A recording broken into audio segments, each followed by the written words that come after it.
acabei de explicar para vocês sobre a monitoração dos trabalhadores, né?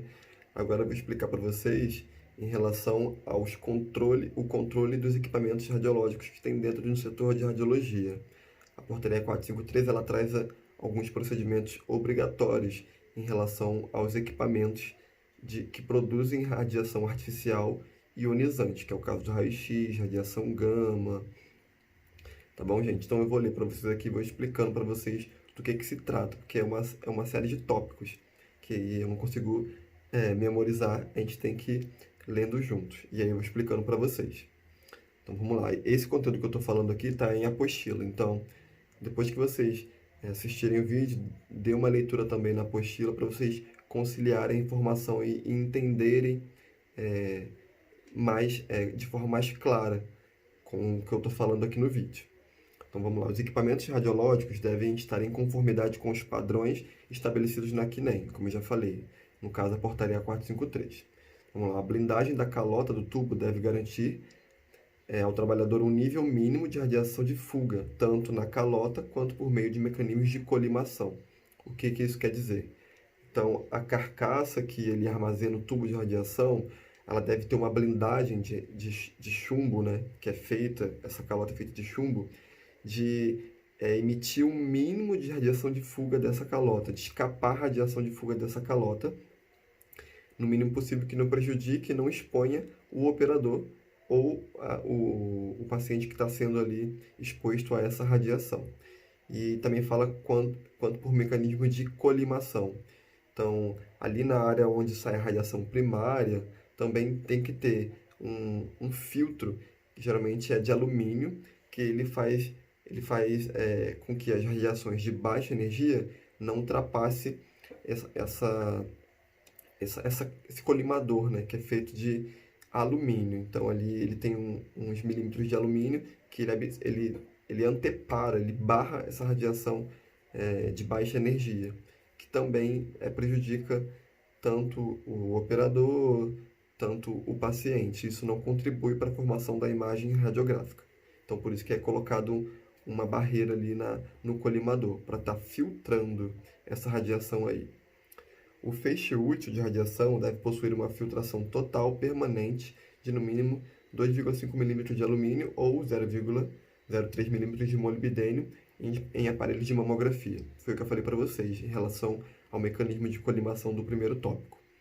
Esse feixe aí útil, que é o feixe primário, né, ele tem que passar por essa filtração, que é a filtração total, e essa filtração tem que ser feita de alumínio para equipamentos de radiologia. Aí tem que ter 2,5 milímetros de alumínio de espessura para estar tendo esse efeito de filtração de radiação de baixa energia. E para aparelhos de mamografia tem que ter 0,03 milímetros de material de molibdênio. Então, na janela do colimador, no aparelho de raio-x existe um filtro de 2,5 milímetros. E para aparelhos de mamografia tem um filtro de 0,03 milímetros feito de molibdênio. Todo aparelho radiológico deve possuir diafragma regulável com localização luminosa a fim de que seja limitado o campo de radiação apenas a parte ou parte de interesse clínico. Os aparelhos dotados de distância foco-filme, que é DFF, uma sigla para significar distância foco-filme fixo, poderão possuir colimador regulável sem localização luminosa, desde que o campo de radiação seja devidamente identificado. Então, o que esse tópico quer dizer? Os aparelhos de raio-x, eles têm que ter esse colimador regulável, né? Com licença, gente. Esse colimador regulável, que é o quê? E com uma luz, que é o chamado colimador. Então, esse colimador, ele tem duas alavanquinhas que você controla a largura dessa luz sobre a área que vai ser irradiada, tipo na mão, no punho. No punho eu posso usar só a luzinha do colimador para colimar essa área aqui, então só essa área do punho vai ser exposta. Então é um colimador regulável que tem uma luminosidade.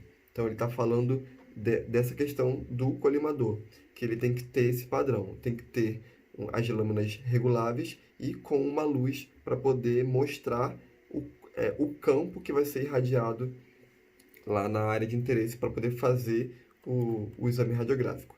E o colimador também ele reduz a exposição, né, do paciente. Você não precisa abrir tanto o campo de exposição que a radiação vai entrar em contato ali com a superfície. Você regula a área de exposição.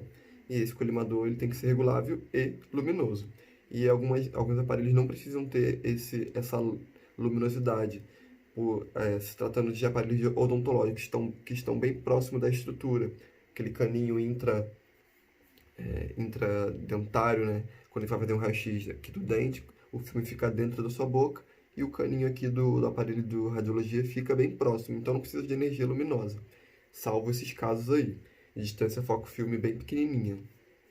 Então todo aparelho deve ser dotado de um mecanismo que identifique quando o eixo de feixe de radiação está perpendicular ao plano do receptor de imagem. Então isso aqui está falando do equipamento de raio-x.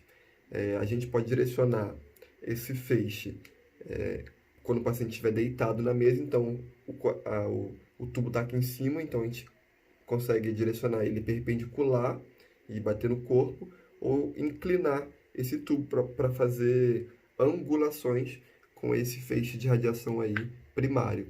Então esse tubo ele tem que ser regulável, ele pode girar para o lado para direcionar para a estativa, ele pode virar para a mesa, deixando o feixe perpendicular ao filme, que é o chassi, o cassete.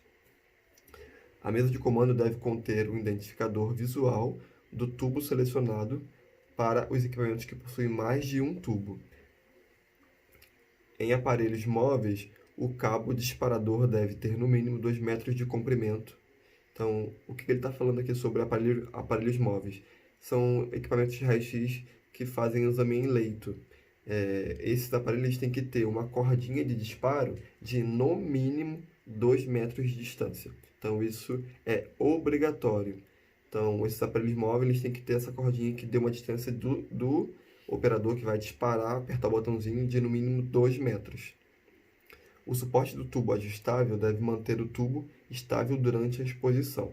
Então, ali o suporte que está segurando o tubo, no qual a gente faz aquelas angulações com o tubo e com o colimador, ele tem que ser regulável. O que isso quer dizer? Que quando você mexe com o tubo e deixa ele em uma posição, ele não pode cair, ele tem que ser fixo e ele tem que ser regulável. A gente tem que ter a opção de mexer com esse tubo de raio-x aí. Tá bom, gente? Então, aqui tem alguns parâmetros que estão estabelecidos na portaria sobre o controle de equipamentos radiológicos. Aí, acabando de explicar para vocês sobre o controle de equipamentos radiológicos, agora eu vou explicar para vocês como é padronizar o controle ambiente. Então, a portaria 453 também traz normativas e procedimentos que devem ser seguidos obrigatoriamente quando se for fazer um setor de raio-x que vai utilizar radiação ionizante, ou também tomografia, mamografia, raio-x. Então, a CNEM ela vem trazendo uma série de recomendações e obrigatoriedades que tem que ser cumprido quando se vai produzir radiação ionizante nesse local aí, nesse estabelecimento.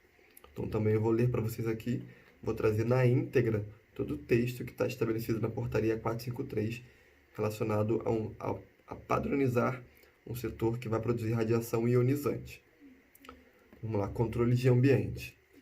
Os ambientes nos quais os equipamentos são instalados devem obedecer a alguns requisitos especiais, de modo a evitar que os efeitos das fontes de radiação ionizante ultrapassem a área, ou seja, esse setor ele tem que ter uma certa blindagem, para que a radiação produzida ali não passe pelas paredes, para que haja segurança no local adjacente e para o próprio operador. As salas de exame devem estar de acordo com as normas da CNEM. Foi o que eu falei aqui. Então vamos lá. Paredes, piso, teto, portas têm que ser blindadas, garantindo a proteção radiológica às áreas adjacentes, que são as áreas que estão em volta desse setor de radiologia. Todas as blindagens da sala de exame devem ser contínuas e não pode apresentar falha. Ou seja, essa parede baritada, ela tem que ter uma barita contínua. Você não pode, alguns setores utilizam uma fina camada de folha de chumbo.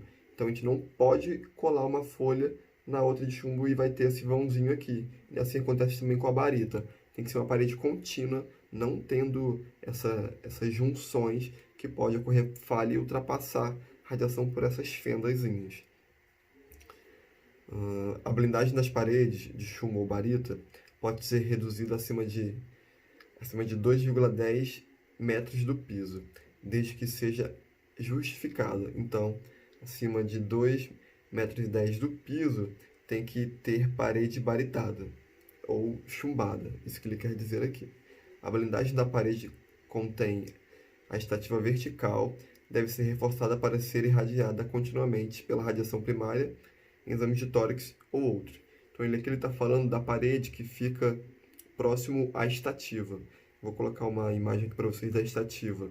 Então, a parede que está atrás dessa estativa, ela tem que ser reforçada de barito ou de chumbo, porque quando a gente virar a ampola de raio-x para fazer exames nessa estativa, onde o paciente fica em pé, geralmente faz exames de tórax, de cervical, de crânio, em pé, em ortostática, né, que é em pé.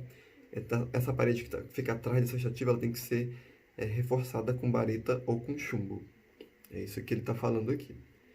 Sempre que a blindagem for pomblífera, chumbo, toda a superfície desta deve ser coberta com revestimento protetor, como lambres e pintura, etc. Então, essa parede que vai ser baritada, vai ser chumbada, ela tem que ter um lambre ali, que é um material tipo de madeirito, e tem que ser pintada também, para ter esse acabamento. A cabine onde se encontra a mesa de comando deve possuir dimensões e blindagens que proporcionem atenuação suficiente e garantam ao trabalhador durante o disparo boa comunicação e total observação visual do paciente. Então, olha que ele está falando da casinha onde nós, técnicos, ficamos e realizamos o disparo da radiação. Então, funciona como um biomo, né? Uma parede baritada também. Nessa parede ela tem que ter um visor de vidro pomblífero para poder a gente ter contato com o paciente, visualizar o paciente dentro dessa salinha. Esse vidro tem que ser pomblífero, no caso conter chumbo. Essa parede também tem que ter chumbo. Então ela tem que garantir ela tem que garantir atenuação, ou seja, barragem da radiação para a gente, nos protegendo. Deve haver sinalização visível na face externa das portas de acesso com o símbolo internacional da radiação ionizante, que é aquele trifólio, aquelas 3 pás, né, com aquele círculo que vocês já conhecem. Além das seguintes inscrições, que são textos, né, durante ali nas paredes, colada dentro da sala, fora da sala. Raio-X, entrada restrita ou raio-X, entrada proibida a pessoas não autorizadas. Deve haver também uma sinalização luminosa vermelha acima da face externa da porta de acesso, com o seguinte aviso: quando a luz vermelha estiver acesa, a entrada é proibida. Eu acho que vocês já perceberam quando vocês vão realizar algum raio-x no setor de radiologia. Então essa porta ela tem que ser baritada também. Você pode ver que ela é pesada quando a gente abre ela. Acima dessa porta, pro lado de fora, tem que ter uma luz vermelha luminosa. Essa luz vermelha ela funciona quando o operador realiza o disparo lá dentro da sala e produz radiação ionizante, então a luz acende. E aí tem que ter aviso nessa porta também para as pessoas que estão por lá de fora aguardando fazer o exame de raio-x, falando que enquanto essa luz estiver acesa é proibido abrir essa porta. Avisos de mulheres grávidas: se a mulher estiver com suspeita de gravidez, ela tem que comunicar o técnico ou o tecnólogo em radiologia, que aí o técnico vai pedir para essa pessoa, para essa mulher que esteja com suspeita, falar com o médico antes de fazer esse procedimento. Então, nós técnicos temos que atentar a esse ponto também. Quando uma mulher jovem, que se você achar que ela pode estar grávida ou ela tem possibilidade de estar grávida, você tem que fazer essa pergunta para ela também. É um jeito de manter a segurança aí da paciente, né? Dentro da sala deve haver parâmetros de proteção individual para pacientes, equipe e acompanhantes, além de todos os demais acessórios aos procedimentos previstos para a sala e ainda suporte apropriado para abrigar os aventais pomblíferos para evitar que sua parte funcional seja danificada. Então, esse aqui é um tópico que fala sobre os EPIs e os EPCs.